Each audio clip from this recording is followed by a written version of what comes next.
अस्सलाम वालेकुम एवरीवन। उम्मीद करता हूँ आप सभी लोग खैर आफियत के साथ होंगे। बच्चे बहुत सारे स्टूडेंट्स इस चीज़ को लेकर परेशान हैं कि स्पेशल एग्ज़ाम और इम्प्रूवमेंट एग्ज़ाम में डिफरेंस क्या है। बहुत सारे बच्चे स्पेशल एग्ज़ाम को इम्प्रूवमेंट एग्ज़ाम के साथ टैली कर रहे हैं और बहुत सारे बच्चे जो हैं वो इस चीज़ को लेके काफ़ी ज़्यादा परेशान हैं कि भई अगर हम लोग इस साल कर सकते हैं तो अगले साल क्या होगा, कौन-सा पेपर होगा, कौन-सा नहीं होगा। कमेंट सेक्शन के अंदर बहुत सारे क्वेश्चन आए। मैं पहले ये डिफरेंस क्लियर कर दूँ कि स्पेशल एग्ज़ाम और इम्प्रूवमेंट एग्ज़ाम में डिफरेंस क्या है, फिर उसके बाद जो बच्चों के क्वेश्चन पूछे गए बच्चों की तरफ से उनको जो है मैं रिस्पॉन्ड करने की कोशिश करता हूँ। सबसे पहले ये देखें बच्चे के जो स्पेशल एग्ज़ाम है, ये एग्ज़ाम इस साल सिर्फ़ इसी साल कंडक्ट किया जा रहा है, इससे पहले कभी भी स्पेशल एग्ज़ाम नहीं हुआ। स्पेशल एग्ज़ाम को लेके कल ये को जो पंजाब बोर्ड है या दूसरे बोर्ड हैं, उनकी तरफ से ये बात ऐलान की गई, बाकायदा उनकी तरफ से ऑफ़िशियल नोटिफ़िकेशन आया कि भई अगर आप लोग इम्तिहान देना चाहते हैं तो आपको अपना पिछला रिज़ल्ट कैंसल करवाना पड़ेगा। इसका मतलब ये हुआ कि अगर आप चाहते हैं मतलब बहुत सारे बच्चे ये चीज़ पूछ रहे हैं कि सर हमारे मार्क्स आए 1050 फॉर एग्ज़ाम्पल सपोज़ कर लेते हैं कि हमारे 1050 आए हैं और उसमें मेरे केमिस्ट्री में भी 85 है, मेरे बायोलॉजी में भी 85 है और मेरे फिज़िक्स में भी मार्क्स हैं 75 और मैं चाहती हूँ कि भई मैं अकेली फिज़िक्स में इम्प्रूव कर लूँ, उसमें भी 85 करूँ और अपना 1100 जो है वो स्कोर करूँ। लेकिन बच्चे ये बात क्लियर कर लें कि उन्होंने बाकायदा ये बात कही, उन्होंने कहा कि भई आपको अपना पिछला रिज़ल्ट कैंसल करवाना पड़ेगा। अब आप अपना पिछला रिज़ल्ट कैंसल करवाएँगे मतलब आपके तमाम सब्जेक्ट का जो रिज़ल्ट है वो क्या हो चुका है, वो कैंसल हो चुका है, वो ख़त्म हो चुका है। अब आपको तमाम के तमाम सब्जेक्ट्स का दोबारा से पेपर देना पड़ेगा। अब स्पेशल एग्ज़ाम का रूल ही ये है कि आप पिछले को ख़त्म कर रहे हैं मतलब आप एक नए सिरे से दोबारा से अपीयर होने जा रहे हैं उस एग्ज़ाम के अंदर और आपको नए जो एग्ज़ाम्स होंगे उन्हीं की बुनियाद के ऊपर जो है वो नंबर अवार्ड कर दिए जाएँगे। मतलब पिछला आपका रिज़ल्ट मुकम्मल तौर पे कैंसल हो चुका है, उसका एक भी नंबर आपका दोबारा से अवार्ड नहीं किया जाएगा और ये बात वाज़ेह रहे कि पहले इम्प्रूवमेंट के केस में क्या होता है कि आपका जो पहले का रिज़ल्ट होता है अगर बाय चांस आपके नंबर उससे कम आ जाते हैं, तो फिर आपका वही रिज़ल्ट जो है वो रिटेन रहता है जिसमें ज़्यादा नंबर मतलब जो आपका पहले वाला रिज़ल्ट होता था। लेकिन इस साल स्पेशल एग्ज़ाम में ये होगा कि अगर आप अपना पहले का रिज़ल्ट कैंसल करवा देते हैं और आप दोबारा से इम्प्रूवमेंट एग्ज़ाम के अंदर अपीयर होना चाहते हैं स्पेशल एग्ज़ाम के अंदर, तो इसमें अगर आपके मार्क्स हैं वो कम आ जाते हैं, तो आपको वही मार्क्स हैं वो अवार्ड किए जाएँगे। आपका पिछले वाला रिज़ल्ट है वो रिटेन नहीं रखा जाएगा। अब इसके अलावा और भी काफ़ी सारी क्वेरीज़ बच्चों की तरफ से आ रही हैं, जैसे स्पेशल एग्ज़ाम क्या हम लोग 1 सब्जेक्ट या 2 सब्जेक्ट का दे सकते हैं? तो ये बात मैंने क्लियर कर दी कि भई आपको तमाम सब्जेक्ट का पेपर देना पड़ेगा। तमाम सब्जेक्ट से मुराद ये है कि फिज़िक्स, केमिस्ट्री, बायो जो इलेक्टिव सब्जेक्ट हैं इनका पेपर देना पड़ेगा। पेपर स्मार्ट सिलेबस से ही होगा, पेयरिंग स्कीम भी वही होगी, ईच एंड एवरीथिंग वही होगी, बस आप सिर्फ़ यही समझें कि आप लोगों का जो पहले पेपर हुआ है, वो पेपर हुए ही नहीं। आपको एक स्केड्यूल दे दिया गया है, आपको पेयरिंग स्कीम प्रोवाइड कर दी गई है, आपको पॉलिसी बता दी गई कि भई इस तरह से नंबर आपको अवार्ड किए जाएँगे। आपने वो दोबारा से एग्ज़ाम देने हैं, तो आप जो है वो एग्ज़ाम दे सकते हैं, अपने मार्क्स को जो है वो बढ़ा सकते हैं। अब किन बच्चों को ये स्पेशल एग्ज़ाम देना चाहिए और किनको नहीं देना चाहिए? बच्चे अगर तो आप में ये गट फीलिंग है कि आप अपने पहले से मार्क्स से फर्दर इम्प्रूव कर सकते हैं, तो आप लाज़मी तौर पे स्पेशल एग्ज़ाम के अंदर ट्राई करें और उसके अंदर मार्क्स को बढ़ाएँ। लेकिन अगर आपको लगता है कि आपके 1050 ऑलरेडी हैं और उसमें से फर्दर जो है वो कम हो जाएँगे, तो फिर आप लोग स्पेशल एग्ज़ाम की तरफ ना जाएँ क्योंकि 1050 का गुड स्कोर तो ये बात वाज़ेह रहे कि स्पेशल एग्ज़ाम के लिए आपको पहले का रिज़ल्ट जो है वो कैंसल करवाना पड़ेगा। अब मैं इम्प्रूवर्स की तरफ आता हूँ, जो रिपीटर्स का सिनेरियो है। अब काफ़ी बच्चे मुझसे ये क्वेश्चन पूछ रहे हैं कि सर हमने पहले जो अप्लाई किया वो 2 सब्जेक्ट्स के अंदर किया था। अब हम चाहते हैं कि हम ये जो इम्प्रूवमेंट एग्ज़ाम है इसके अंदर 4 के अंदर अप्लाई करें या 5 के अंदर। मतलब वो भी क्या चाहते हैं कि वो बहती हुई गंगा में हाथ धोना चाहते हैं। मतलब वो भी चाहते हैं कि भई हमारे ज़्यादा से ज़्यादा जो है वो नंबर आ रहे हैं। बच्चे पहली बात तो ये क्लियर कर लें कि जो रिपीटर्स हैं, रिपीटर्स में आधा ऐसे स्टूडेंट जो इस साल पहले ही इम्प्रूवमेंट कर रहे थे, उनका बोर्ड की तरफ से ऑफ़िशियल नोटिफ़िकेशन आएगा। मैं अपनी तरफ से बता रहा हूँ कि आई एम 90% श्योर जहाँ तक मुझे मतलब कन्फर्म हुआ है वो बात ये है कि जो रिपीटर्स थे वो भी ये इम्प्रूवमेंट का एग्ज़ाम दे सकते हैं, लेकिन उनकी क्या-क्या कंडीशन होगी वो भी मैं आप लोगों के साथ शेयर कर देता हूँ।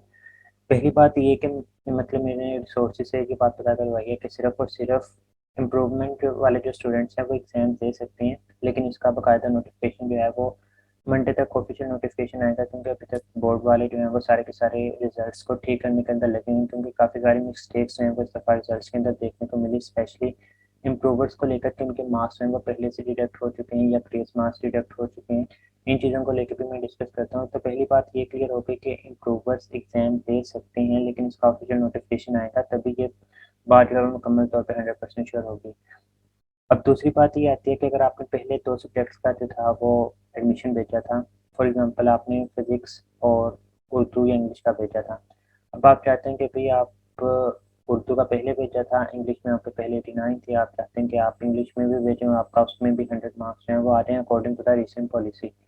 लेकिन बच्चे जो इम्प्रूवमेंट वाले स्टूडेंट्स हैं वो बात ये क्लियर कर लें कि जिन सब्जेक्ट के अंदर उन्होंने ऑलरेडी एडमिशन भेजा हुआ था, मतलब पहले एडमिशन भेजा हुआ था, अगर आप 2 के अंदर एडमिशन भेजा हुआ था, तो आप 2 के ही पाबंद होंगे कि आप इन्हीं में जो है वो एग्ज़ाम दे सकेंगे। इसके अलावा जो बाकी 4 सब्जेक्ट होंगे आप लोग उनको नहीं छेड़ सकते, उनके अंदर आपको किसी भी किस्म का मार्क्स जो है वो अवार्ड नहीं किया जाएगा, जिनके अंदर आपने अप्लाई किया था, आप सिर्फ़ उन्हीं में से जो है वो अप्लाई कर सकते हैं, इसके अलावा आप कोई भी इम्प्रूवमेंट जो है वो नहीं कर सकते। तो ये डिफ़रेंस है स्पेशल एग्ज़ाम और इम्प्रूवमेंट एग्ज़ाम में। इसके अलावा भी अगर आप लोगों का कोई क्वेश्चन है तो कमेंट सेक्शन के अंदर कमेंट करें ताकि मैं उसको जो है वो रिस्पॉन्ड करूँ। अब चलते हैं उन क्वेश्चन की तरफ जो बच्चों ने कमेंट सेक्शन के अंदर पूछे हुए थे। मैंने काफ़ी सारी बातें ऑलरेडी क्लियर कर दी हैं, लेकिन जो बातें रहती हैं वो यहाँ पे देख लेते हैं। बच्चे ने क्वेश्चन पूछा कि सर सेकंड ईयर में जुलाई के जो 3 पेपर्स थे वो उनमें फुल एब्सेंट थे और नवंबर में भी वो पेपर नहीं देना चाहते और वो नेक्स्ट ईयर ये एग्ज़ाम्स जो हैं वो देना चाहते हैं। तो क्या नेक्स्ट ईयर फर्स्ट ईयर के एग्ज़ाम भी देने पड़ेंगे क्योंकि फर्स्ट ईयर की प्रमोशन थी और सेकंड ईयर में एब्सेंट, तो नेक्स्ट ईयर फिर सेकंड ईयर या फर्स्ट ईयर भी और नेक्स्ट ईयर के लिए प्रमोशन पॉलिसी कैंसल तो नहीं होगी? तो बच्चे नेक्स्ट ईयर के लिए किसी भी किस्म की प्रमोशन पॉलिसी नहीं होगी।